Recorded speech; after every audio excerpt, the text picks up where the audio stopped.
안녕하세요. 네, 2023년 4월 8일이죠. 토요일에 시행되었던 국가직 9급 기계직렬입니다. 기계설계 기출해설 강의 시작하도록 하겠습니다. 바로 가기 전에 또 지안에듀에서 2023년 합격 예측 풀 서비스를 제공드리고 있다고 하니까요. 여러분들 보시고 성적 입력해서 평균 값을 예상을 해보겠다라는 서비스인 것 같으니까 참여해 주시기 바랍니다. 거의 근데 물론 여러분 기술직은 워낙 소수라서 그렇게 크게 예측이 맞는지 안 맞는지는 저는 잘 모르겠습니다. 솔직히 잘 모르겠지만은 거의 좀 변수가 많다라는 거. 우리는 표변의 수가 다른 직렬에 비해서 현저히 작기 때문에 그냥 참고 정도 하시면 될 것 같고요. 일단 시작하기 전에 올해죠. 2023년이죠. 기계 일반을 제가 수업을 하고 있지 않습니다만은 기출 문제는 다 보고 있습니다. 보고 있는데 작년이랑 비교했을 때 비슷했습니다. 작년에 쉬웠죠, 여러분. 작년에 쉬웠고요. 국어, 영어, 한국사 공통 과목도 이런저런 유튜브 다른 선생님들 거를 제가 보니까 쉬웠다라고 해요.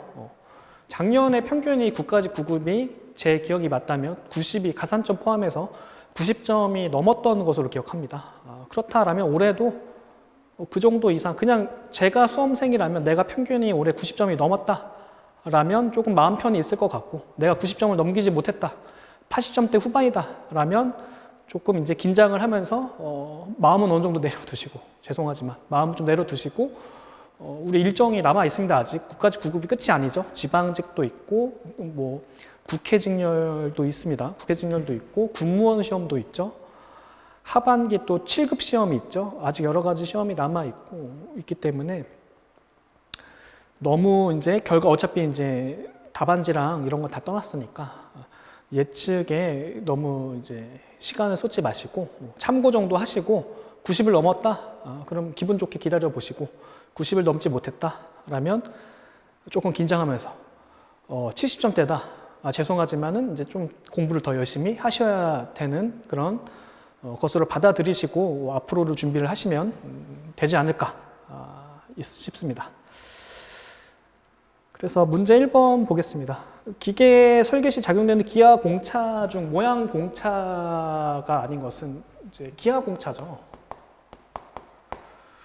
기하 공차가 여러 가지가 있는데 모양 공차를 물어봤죠. 모양 공차가 제일 많죠. 모양 공차는 형상 공차라고도 하고 또 자세 공차, 위치 공차, 흔들림 공차 이런 것들이 있죠. 그래서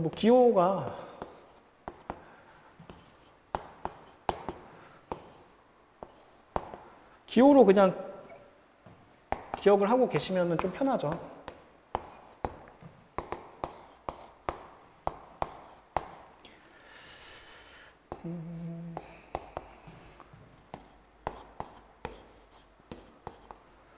그래서 실은 이거는 여러분 기계 설계라기보다는 기계 일반에, 물론 여러분 기계 설계랑 기계 일반이랑 지금 기존에는 이랬어요. 그렇죠? 우리 기술직, 기계직 9급에서 이게 실은 여러분 일반이라는 말은 실은 더 다 포함할 수도 있는 거죠. 이 설계를. 올해 2023년도 기계 설계가 그렇게 나왔죠. 약간 실은 원래 기존에는 각자의 이른바 소위 각자의 나와바리를 지키면서 어느 정도 이제 출제가 되고 있고 설계에서 고유의 이제 계산 문제 같은 것들이 이제 있었고 일반에서 이제 일반의 영역들이 조금 그래도 어느 정도는 구별이 되어서 출제가 되고 있었는데 올해 시험은 구분이 안 됐다. 이게 일반인지 설계인지 이제 알 수가 없었죠. 그래서 이거 찾는 거잖아요. 지금 진직도, 평면도, 진원도, 원통도, 이거 윤곽도죠. 선, 면이고 자세공차, 평행도, 직각도, 경사도, 위치도, 동축도, 값도 이거 밭처럼 생긴 거 이건 대칭도죠. 그리고 온 흔들림, 원주 방향 흔들림이고 여기까지가 끝이 아니라 문제는 또 이렇게도 나오죠. 다음 중 관련 형체에 적용되는 기하 공차는 해서 이거 막 섞어버리면 헷갈리잖아요. 단독 형체에 적용된다. 단독 형체에만 적용된다라는 의미가 뭔지 아시죠? 단독 형체에만 적용된다라는 의미는 데이텀 지시가 필요하지가 않다라는 거예요. 데이텀. 그리고 나머지 것들은 이제 관련 형체. 관련 형체에 적용된다라는 의미는 데이텀이 지시가 필요하다라는 의미가 되죠. 그래서 이렇게 정리를 해 주셔야 되죠. 약간 주의하실 게 여기서 지금 위치도 공차 같은 경우는 단독 또는 관련이죠.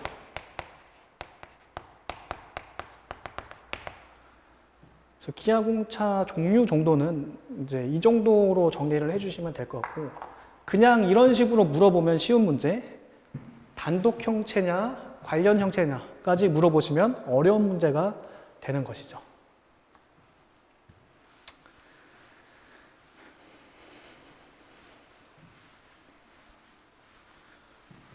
직각도는 모양 공차가 아니고 1번에 자세 공차가 된다. 그 다음에 2번 이것도 실은 여러분 기계 설계, 물론 기계 설계에도 나오고 기계 일반이랑 공통되는 영역에서 늘 나오던 이제 미끄럼 베어링과 구름 베어링의 비교가 되겠고 이 표의 내용이 그냥 계속 나오죠. 그래서 1번 구름 베어링에 비해서 기동 마찰이 작다. 틀렸고요. 2번 고속 회전에 유리하다. 이거의 답이죠. 3번 정압 미끄럼 베어링이 동압 미끄럼 베어링보다 설치 비용이 적다. 여러분 정압 베어링이랑 동압 베어링이 뭔지 모르더라도 실은 이것도 내용이 있긴 있거든요. 있긴 있는데 지금 이것도 제가 국가직, 시험, 지방직 지금 순간적으로 스캔을 해보면은 나온 적은 없어요. 처음 이제 등장한 건데 이런 게 나왔다 한들 답을 맞추는 데는 영향이 없는 지문이 되는 거죠. 2번이 너무나도 확실하게 옳은 것이고 나머지가 다 틀렸고 4번은 말도 안 되죠. 급유가 용이한 곳에 왜 오일리스 베어링을 이제 사용하겠습니까? 급유가 용이하지 않은 곳에 사용을 하겠죠. 그래서 원래는 이제 이 내용이죠. 이 내용에 여기 지금 빈칸에 내용이 없어도 이 표를 여러분들이 채울 수 있으면은 시험 준비가 되는 것이다. 그 다음에 3번. 유연성 커플링이 아닌 것은 그래서 축이음이죠. 커플링과 클러치인데 축이음에 종류해서 뭐 커플링 가나다라 이렇게 화면에 나와 있죠. 고정 커플링이다. 유연한 커플링이다. 어긋난 축을 연결할 때 유니버설 조인트, 등속 조인트가 있다. 올덤 커플링이 있다. 이 내용이고 이거 역시나 일반이고요. 그래서 4번이죠. 4번. 그래서 유연한 커플링은 매우 종류가 다양하죠. 여러분. 매우 다양하게도 여기 다 나열할 수가 없고 공간이 부족해서 결국은 확실하게 우리 어차피 이제 원통형 커플링이랑 플랜지 커플링 설계식을 기본적으로 또 공부를 뒤에서 진도를 나가잖아요. 그렇기 때문에 4번 분할 원통 커플링을 답으로 채택하는 데는 어렵지 않았을 것이다.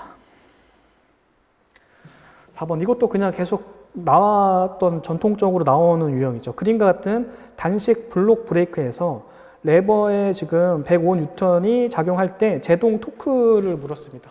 제동 토크를 물었으니까 이제 제동 토크식이 이런 식이 있지 않습니까? 그래서 P를 뽑아내야죠. P를 뽑아내야 되는데 이 P는 어떻게 뽑아내냐면 이제 모멘트 평형식으로부터 뽑아내죠. 여기 지금 브레이크 블록이 있고 항상 입장은 블록의 입장에서 자유물체도를 그린다라고 했습니다. 일단 조작력 여기 끝단에 F가 작용하고 있고 L1이라고 했죠. 여기서부터 여기 지금 지면까지 거리가 L1이라고 되어 있고 그 다음에 드럼이 지금 밀어붙이는 힘 P가 여기 이렇게 표시를 해줘야 되죠. 그리고 드럼이 지금 우회전하고 있죠. 우회전하고 있으니까 마찰력의 방향을 이렇게 써주고, 여기가 지금 기준점이 되는 거죠. 여기가 이 지점에 대해서 일단 길이, 지금 이만큼의 길이 표현이 여기 L3인가요? L3이고요. L3이고 여기서 여기가 지금 L2라고 되어 있죠. 자, 이렇게 표시를 해두고 지금 후크의 방향이 시계 방향이고요. 반시계 방향이고 얘도 지금 어떻게 반시계죠. 그럼 모멘트 평형을 식을 써주면 F, L1 이퀄 뮤P L3 플러스 P L2가 되어서 P가 필요한 거잖아요. P가 뮤 L3 플러스 L2분의 F L1이 돼서 이거 다 값 넣어서 해보면 500N이 나오죠. 그래서 마찰 계수 0.2 500N, 드럼의 지름 200mm를 대입을 하면 답이 나오게 되는 것이죠. 만 뉴턴 밀리미터. 그래서 이거 하실 때 여기만 좀 주의해 주시면 되는 거죠. 마찰력의 방향. 자꾸 여러분들이 이제 마찰력의 방향에 대해서 가끔씩 종종 질문을 하시는데, 자꾸 이제 드럼의 입장에서, 드럼이 돌고 있으니까 드럼의 입장에서 여러분들이 생각을 하시면은 마찰력의 방향이 아래 방향이 아닙니까? 라는 생각을 하실 수 있는데, 좋은 생각입니다. 하지만 그렇게 생각하시면 안 되고, 아까 제가 뭐랬어요? 이 자유물체도에서 주인공은 이 블록이에요. 드럼이 아니라. 블록의 입장에서는 반대로 생각을 해 주셔야 한다라는 거. 블록의 입장에서 생각을 하기 때문에 이 지금 마찰력의 방향이 수직 윗방향, 지금 우회전, 드럼이 우회전하는 경우에는 이제 수직 윗방향으로 나오게 된다라는 거.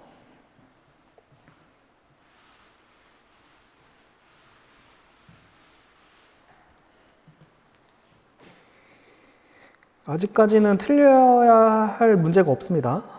문제 5번. 바깥지름이 8cm인 중공축이죠. 이것도 뭐 중공축의 안지름을 구해봐라라고 했고, 압축공력 식이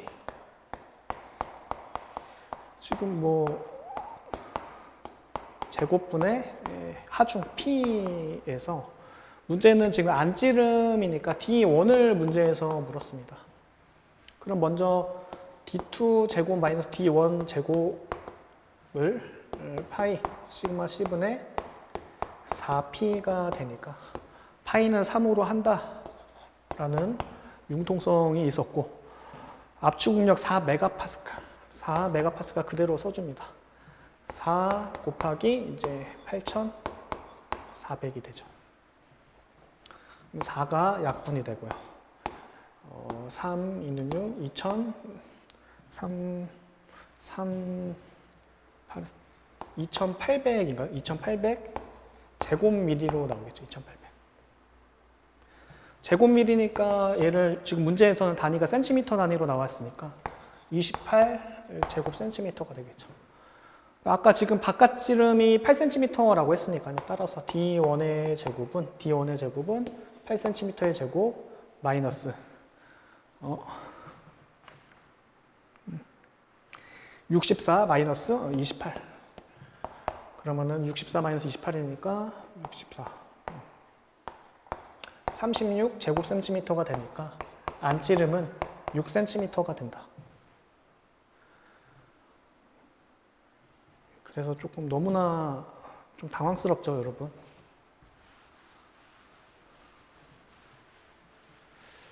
이게 또 여러분들 보통 이제 기사에 보면 재료역학에 나오나 이런 게 재료역학에 나오는데, 또 이제 우리 기사 공부를 할 때는 또 계산기로 이제 하다가 또 손으로 이제 이렇게 딱딱 떨어지는 계산을 하다 보면은 약간 느낌이 다르죠. 연습을 해주셔야 합니다. 손으로 푸는 연습을. 계산기는 기사 할 때까지만 쓸 수 있는 거고, 우리 시험장에는 계산기 못 가지고 들어가기 때문에 손 계산하는 연습을 꾸준히 해주셔야 하고요. 그림과 같이 볼트의 축하점 Q가 작용할 때 볼트 머리부의 전단 응력은 볼트 축 인장 응력의 절반이다. 머리부의 높이와 볼트 지름의 비는. 그래서 전단 응력과 지금 전단 응력이 인장 응력의 절반이다라고 했어요. 전단 면적이 파이 dH가 되죠. 전단 면적 여기 지금 머리부 여기 이 부분을 투영을 해서 전단을 받는 면적이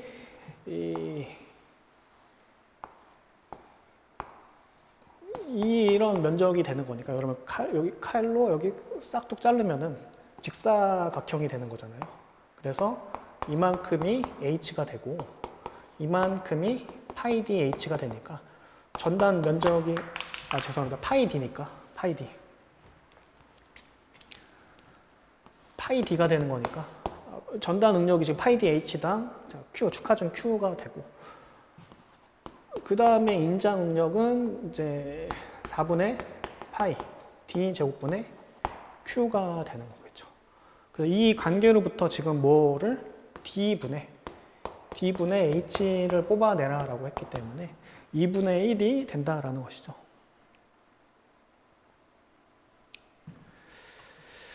이거 시험을 제가 준비를 하면서 느꼈던 게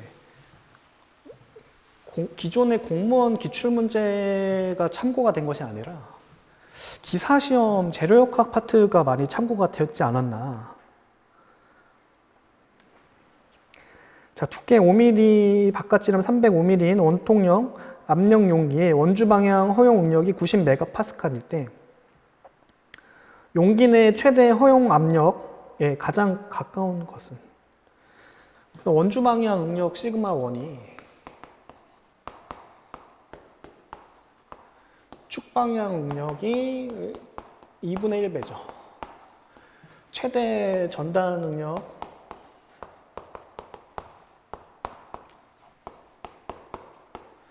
이거 그대로 넣어주면은 8T분의 PD가 되죠. 이거랑 관의 두께식 어떻게 구하죠? 시그마 A 이퀄 2T분의 PD라고 두고 관의 두께 T는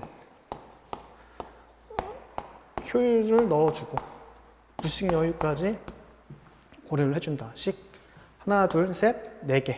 얘가 지금 한 해에 얘네들이 지금 한 세트죠. 식이 하나가 아니에요, 여러분. 하나, 둘, 셋, 4개라고 제가 말은 했지만 실은 얘네들이 하나예요, 얘네들이. 이제 그런 식으로 여러분들이 좀 받아들이시면 될 것 같고. 자, 7번 가장 가까운 거 여러분 여기서 시그마 1이 90MPa이고 일로 와서 지금 최대 허용력 P를 구하라고 했으니까 P는 시그마 1 곱하기 D분의 2T가 되죠. 허용 응력 90MPa를 대입해 주고요. 안찌름, 여기 여러분 안찌름을 대입해서 여기서 바깥찌름이 305mm라고 했으니까 안찌름은 지금 두께 2배를 빼줘야 되죠. 안찌름은 295. 2 곱하기 이제 10. 그래서 이거 해주면은 이제 거의 이게 59분에 180이죠.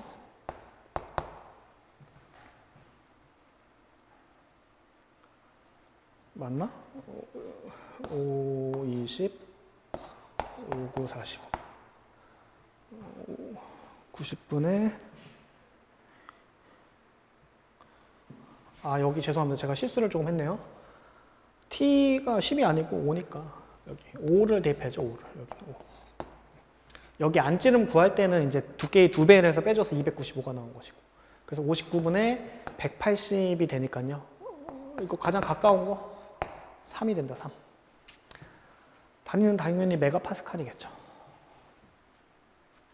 8번 보겠습니다. 기계 도면에서 데이텀에 대한 설명으로 옳지 않은 것은 데이텀 삼각기호는 직각 이등변 삼각형으로 표시할 수 있죠. 그래서 우리 도면 옛날에 아주 도면에서도 잘 나오는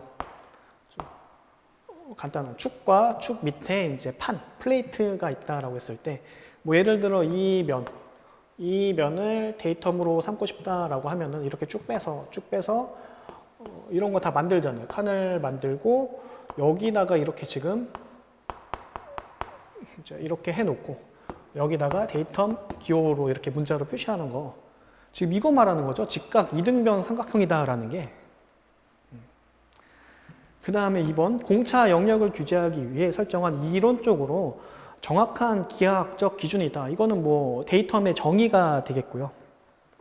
3번, 공통 축직선 또는 중심 평면이 데이텀인 경우 중심선에 데이텀의 삼각기호를 붙인다. 이것도 뭐 당연한 말이고요. 4번, 데이텀의 우선순위를 지정할 때는 데이텀을 지시하는 문자를 우선순위가 높은 순서대로 같은 구획이 아니라 다른 구획에 기입을 하여야 하죠. 그래서 이것도 이렇게 쓴다라는 거죠. 데이텀을 지시하는 문자 기입법에 대해서. 이것도 여러분 실은 이것도 기계 설계 여러분 그러니까 과목에서 저는 조금 이제 퀘스천 마크가 계속 드는데 과연 이런 영역에서 계속 출제가 되는 것이 맞는가에 대한 의문이 있는데 기계 일반이 있거든요. 기계 설계면 기계 설계를 내고 기계 일반에서 이런 거 내줘도 충분하거든요. 그렇다고 해서 또 기계 설계에서 이거 냈는데 뭐 어쩔 거냐라고 하면 또 할 말은 없어요. 할 말은 없는데 아무튼 그렇습니다. 아무튼 그렇고 데이텀이 한 개일 때 이렇게 써주고 두 개의 공통 데이텀을 나타낼 때는 이렇게 하이픈 기호를 쓴다라는 거. 그리고 데이텀이 여러 개라는 거. 기준면이 뭐 면이 뭐 두 개 이상일 수도 있고 여러 가지의 경우에 서 너무 많으니까 이럴 때 우선순위가 있을 때는 이렇게 칸을 나누어서 우선순위대로 써준다라는 말을 하고 있는 것인데 지금 4번, 지문 4번의 표현은 지금 이런 우선순위가 없을 때 같은 구획에 데이텀 두 개를 한 번에 이렇게 표기해주는 경우를 표시를 하고 있는 거죠. 그래서 8번 같은 경우는 좀 또 오랜만에 이런 도면 기호에 대해서 시험 문제에 나와서 조금 당황하지 않았을까. 이걸 일반에서 보면 당황하지 않는데 이게 설계에서 나오면 또 이게 왜 이렇지? 왜 이 부분이 나왔지? 좀 당황하셨을 것 같고. 9번 이것도 역시나 여러분 KS 재료 규격에 대한 설명으로 옳지 않은 것은 다른 거 뭐 1번부터 3번까지 제가 설명드릴 내용이 없고 그냥 그대로 읽어주시는 약속 기호에 관한 내용이고 4번 SM20C에서 여기 기계 구조용 탄소 강제로 최저 인장 강도 여기 20이라는 숫자 여기 20이라는 숫자가 최저 인장 강도를 나타내는 게 아니라 탄소가 들어가 있는 탄소 함유량을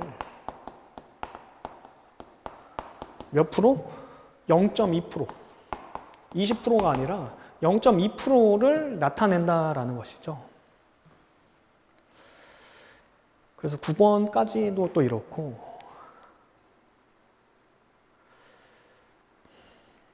그 다음 10번 베어링 위에 설치한 윤활유 탱크로부터 베어링에 급유하고 이때 흘러나온 윤활유는 펌프를 이용해서 탱크로 순환시키는 방식의 윤활법은 그러니까 이것도 실은 여러분 이것도 알면 그냥 맞추고 모르면 그냥 찍어야 되는 거죠. 1번 링 윤활법은요 여러분 일단 링이라는 말이 나와야 되고 링에 축이 있으면요 축이 있고 축의 단면을 그린 거예요. 축은 이렇게 회전하고 있고 기름통이 이렇게 있다라고 봤을 때 여기 기름이 이렇게 오일이 차 있으면은 링을 그냥 하나 여러분 이게 별게 아니라 링을 하나 걸면 여러분 축이 돌면 링도 같이 돌 거 아닙니까? 그럼 여기 기름이 묻겠죠? 그래서 지금 여기다가 지금 오일을 구비하는 방식이다 이고 적화 윤활법 여러분 이건 이제 기름 탱크라는 말이 나오긴 나왔는데 지금 이 문제 두 번째 줄 다시 보시면 펌프를 이용해서 다시 순환시킨다 이 순환 이런 방식은 3번 답 이제 중력 윤활법이다. 그래서 이런 것도 실은 문제가 있습니다. 제가 봤을 때 이거는 공통 용어가 아니거든요. 공통 용어가 아니라는 말은 전국의 기계과 이제 책을 가장 유명한 수험서를 봤을 때 이런 법은 어떤 특정 교수님 책에서만 이런 용어를 쓰고 있고 굉장히 유명한 또 다른 교수님 책에서는 이런 거 나오지도 않는다라는 거예요. 같은 표현인데 이런 중력 윤활법 말고 뭐 다른 표현을 쓴다거나 이제 공통 어떤 공식적인 단어가 아니라는 거죠. 할 말은 없습니다. 어차피 출제하시는 분 마음이고 그분이 참고하는 책을 베이스로 해서 나오는 거기 때문에.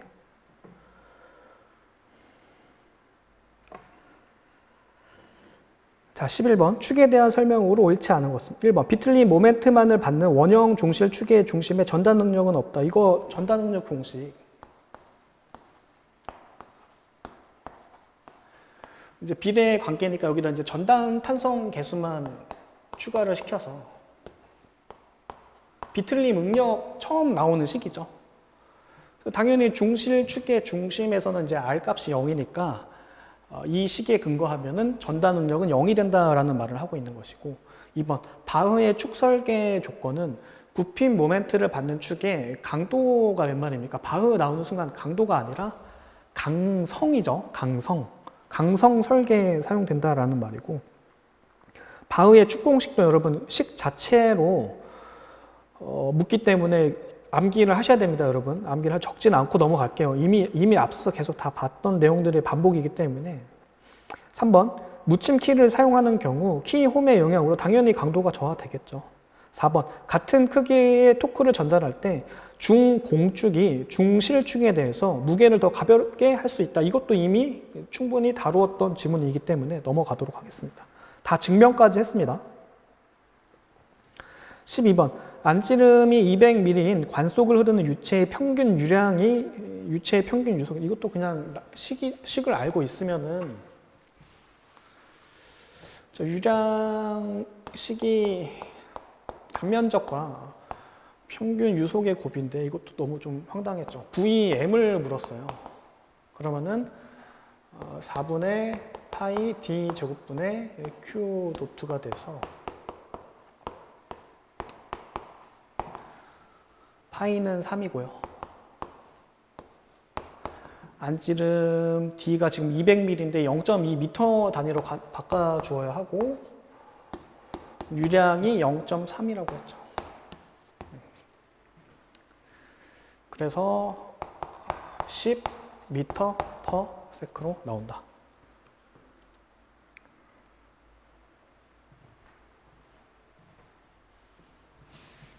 약간 풀면서도 계속 제가 왜 이렇게 민망하죠? 이게 이번에 좀 시험이 그랬어요, 여러분. 13번. 시험에 좀 힘이 빠지죠. 열심히 공부하셨던 분들은 좀 힘이 많이 빠졌지 않았을까. 볼 나사의 특징으로 옳은 것만 모두 골라라. 이것도 그냥 있는 거 어디서 계속 있던 기출문제 컨트롤 C, 컨트롤 V에서 나왔고 고속 구동 시 소음력. 여러분 일단 볼 나사는 이제 쇠구슬, 조금 어려운 말로 강구, 쇠구슬이 들어간 거예요, 나사에. 그 쇠구슬 때문에 쇠구슬이 시끄럽죠. 시끄러운데 지금 소음이 작다? 이제 틀렸고요. 니은번. 가격이 저렴하고 가공이 쉽다. 여러분 그냥 그 나사에다가 쇠구슬을 집어 넣으려면 여러분 따로 가공을 해서 나사 홈을 만들어야 되죠. 쇠구슬 또 가공해서 쇠구슬 어디 사갖고 더 붙여야 되죠. 당연히 비싸고 가공이 어렵죠. 기억번, 니은번 다 틀렸으니까. 디귿, 리을이 다 맞는 내용. 마찰 개수가 작으니까 나사 효율이 높고 백래시가 작은 장점이 있다라는 것이고 그렇기 때문에 NC 공작기계 이런 정밀도를 요하는 그런 기계에 쓰인다라는 얘기를 하고 있습니다. 14번. 외접하는 두 평기어의 각속도의 비가 1:3, 이수의 합이 80개일 때 모듈 5mm인 두 기어 사이의 중심거리는 C는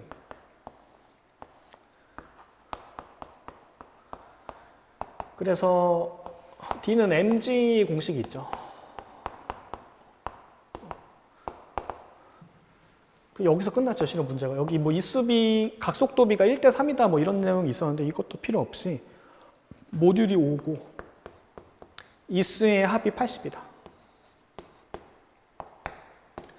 5 곱하기 40. 200개. 200개가 아니라 여러분. 200ml.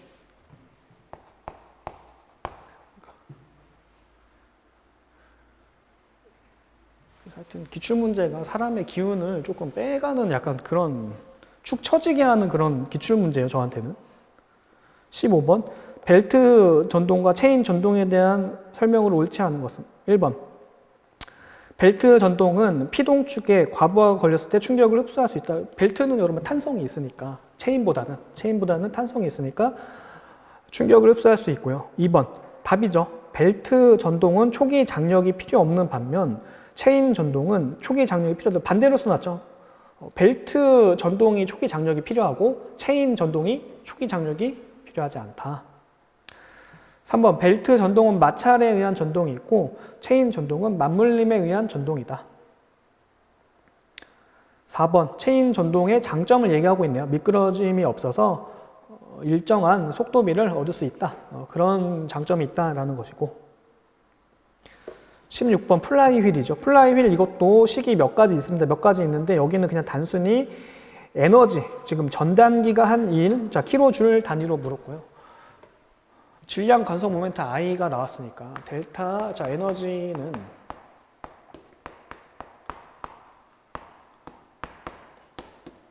이거 식이 있죠. 일단 오메가 자체가 여러분 오메가 2는 60분의 2파이 N2고 60분의 2파이 N2가 몇? 1200으로 감소한 거죠. 파이분의 1200. 그럼 파이가 없어지고요. 40 라디안 퍼 세컨 단위로 나올 것이고 오메가 1 60분의 2파이 N1 파이분의 2400 파이가 없어지고 80 라디안 퍼 세크가 되겠죠.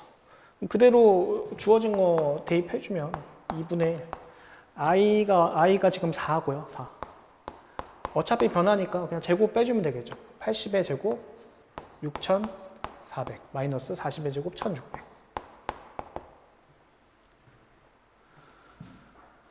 그러면은 이거 지금 빼주면 48 2 9600 단위 줄인데 킬로 줄 단위로 물었으니까 9.6 킬로 줄이 된다. 그래서 이 식 처음 봅니다 라고 하시는 분이면 기출문제 공부가 충실하게 되지 않은 거예요. 꼼꼼하게. 분명히 플라이 휠에 관해서 문제가 꽤나 있습니다. 꽤나. 이거 말고도 최근에 플라이 휠이 나와줬죠. 그리고 나오고 있었습니다. 7급이든 9급이든 기계 일반이든 설계를 불문하고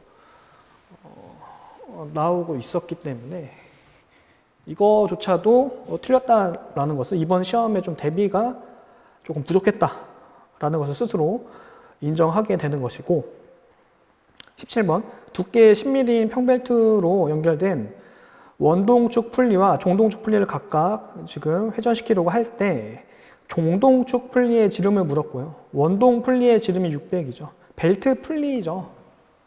벨트 풀리이고 벨트 두께를 고려하라라고 했는데 속도 B가 원래는 이건데 이거는 지금 벨트의 두께를 고려하지 않았을 때죠. 근데 벨트의 두께를 고려하면은 뭐 별거 있는 게 아니라 그냥 위아래로 두께만 넣어주라라는 얘기고 N1이 지금 원동 풀리 속도가 300rpm이고 종동 풀리가 200rpm이니까 3분의 2겠네요. 3분의 2. 종동 풀리의 지름 D2를 물은 거죠. D2를 물은 거니까 이제 나머지 그냥 다 D2 플러스 T는 D1 플러스 T 곱하기 2분의 3이죠. D1이 600mm라고 했고요. 두께가 10mm, 610인가요? 610 곱하기 2분의 3 305 915 따라서 여기서 10 빼주면 되는 거죠. D2는 905 mm가 된다. 문제 18번 보겠습니다. 자, 이번 시험에서 유일하게 가장 이제 틀려도 어쩔 수 없었던 문제 하나 찍으려면 이제 18번이 되겠고요. 9급, 7급 통틀어서 이런 비틀림 진동에 의한 위험 속도식을 물어본 적은 없었거든요. 여태까지. 과거에 단 한 번도 없었고 지금 처음 등장한 것이고 뭐 이런 것은 틀려도 상관없습니다. 이런 거는. 보겠습니다. 그림과 같이 질량 관성 모멘트가 J인 강체 원판이 설치된 축에 주기적인 토크 T가 작용하여 비틀림 진동이 발생할 때, 키워드죠. 비틀림 진동. 자, 위험 속도는, 그래서 원래 위험 속도식이 여기서부터 시작하죠. 고유 진동수가 K 델타인데, 이거는 이제 구피밀 때 식을 이제 지금 비틀림이니까 비틀림 상수이고, 질량이죠. 질량 대신에 지금 질량 관성 모멘트가 들어가는 거죠. 그 다음에 이제 KT를 세타분의 T가 되잖아요. 여기 지금 스프링 상수 K가 이게 지금 후계 법칙이니까 스프링에 걸리는 하중 P는 지금 스프링의 변이에 비례한다라는 거죠. 선형 스프링의 경우. 그대로 힘이 토크로 넘어오고, 그냥 변이과 각변이 이제 스프링 상수가 비틀림 스프링 상수로 넘어오는 관계죠.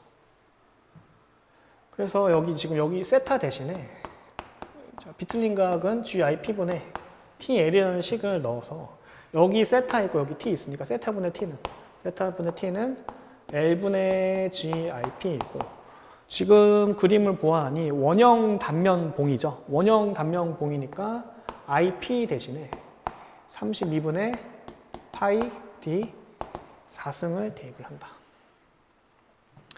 그러면 오메가 C가 어떻게 다시? 오메가 C가 KT 대신에 32 L분의 파이 G D 4승 곱하기 J분의 1인데, 이게 이렇게 돼서 문제는 지금 RPM 단위의 시그에 대해서 정리를 해봐라 라는 거죠. 오메가 C 그대로 찾는 게 아니라, 그러면은 NC는 그대로 파이분의 30이 넘어오고요. 파이분의 30이 넘어오고, 지금 여기 가로 안에 D4승이 넘어와서 D제곱이 붙어버렸고요. 나머지는 그대로 있었죠. 32 J L분의 파이 G. 실은 저도 처음에 이제 해설 강의를 준비할 때 여기까지 보고 답을 아무리 찾아도 답이 없다라는 거예요, 답이. 그래서 뭐지? 잘못 풀었나 봤는데, 그게 아니라 잘못 푼 게 아니라 여기 지금 32 부분이 이게 지금 어떻게 되죠? 16 곱하기 2죠. 그래서 2는 여기 루트 안에 그대로 남겨두고, 루트 16이 지금 루트 밖으로 탈출이 되어서 4분의 1이죠. 루트 16이 지금 루트 밖으로 탈출하면 4분의 1이니까 4분의 1 곱하기 30이죠. 그래서 이게 약분이 돼서 여기 2분의 15가 이렇게 나왔더라. 그 이게 2분의 15가 있는 게 1번에 그대로 딱 이렇게 있죠. 2 파이분의 15D의 제곱 2JL분의 파이 G.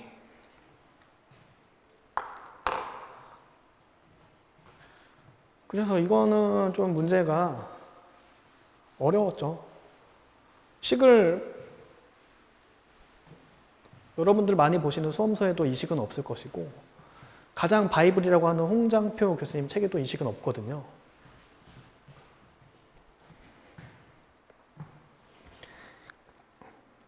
그 결론은 뭐다? 이런 거는 그냥 틀리셔도 된다. 단 7급 준비하실 때는 조금 봐두실 필요가 있습니다. 혹시나 7급 이게 그나마 2023년도 가장 최근에 국가직 시험에서 나왔던 기출문제이고, 7급은 원래 좀 빡세게 여러분들이 준비를 하셔야 되는 부분이 있기 때문에 나온 거는 봐야죠, 최근에.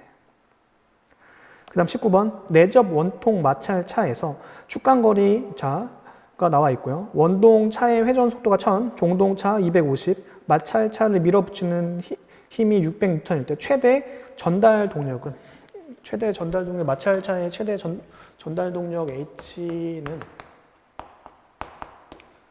뮤피 V라고 할 수 있죠.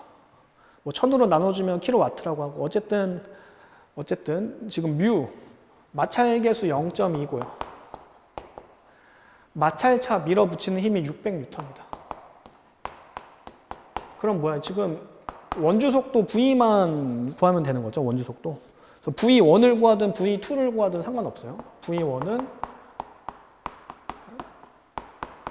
뭐 이렇게 하거나 V2는 60분의 파이 D2 N2 하고는 어차피 여러분 뭘 구하든 상관없고 지금 축간거리 C이 나와 있으니까 축간거리 C가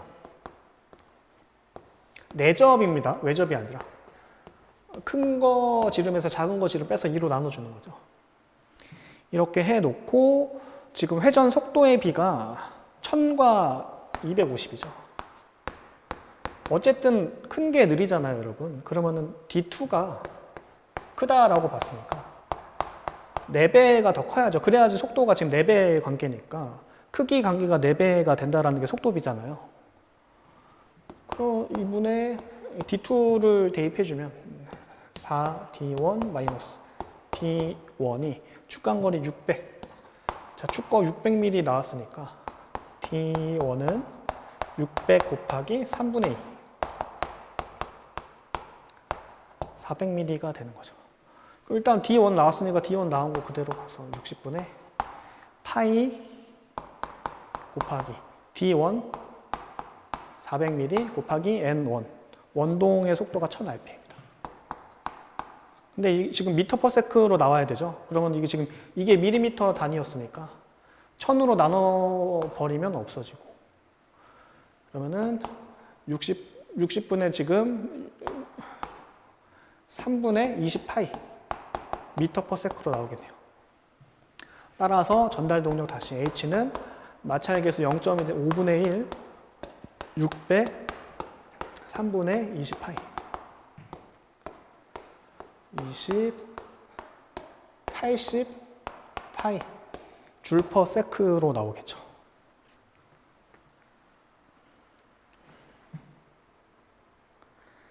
뭐가 공을 하나 제가 빼먹고 왔죠, 여러분. 80이 아니라 800이 나왔는데 어디서 빼먹었지? 아, 여기서 여러분 제가 약분할 때 공을 하나 빼놓고 왔네요. 800 파이. 800 파이워트.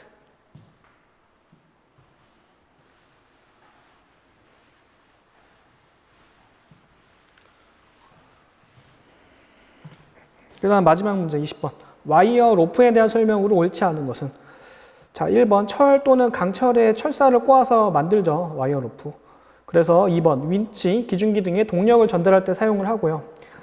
3번 거는 방법에는 연속식과 병렬식이 있다라는 겁니다. 이것도 실은 여러분들이 생소했을 것 같은데 4번 보시면 스트랜드의 꼬임과 소선의 꼬임이 반대 방향인 꼬임 방식은 랭 꼬임이 아니라 이게 지금 보통 꼬임이라고 하거든요.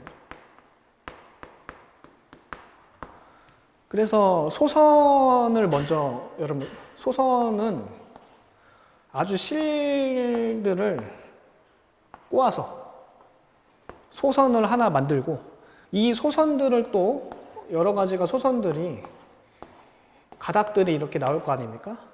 얘네들을 꼬아서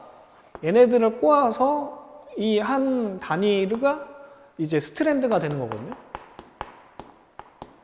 스트랜드, 소선. 그래서 이 한 가닥, 이 소선의 꼬임과 이 소선의 모임인 스트랜드의 꼬임 방향이 지금 반대 방향으로 되어 있는 방식이 좀 일반적인 방식이라서 보통 꼬임이라고 하고요. 지금 4번처럼 반대 방향이다. 소선의 꼬임 방향과 스트랜드의 꼬임 방향이 이제 반대 방향이미 그게 이제 같은 방향일 때가 랭 꼬임이다. 반대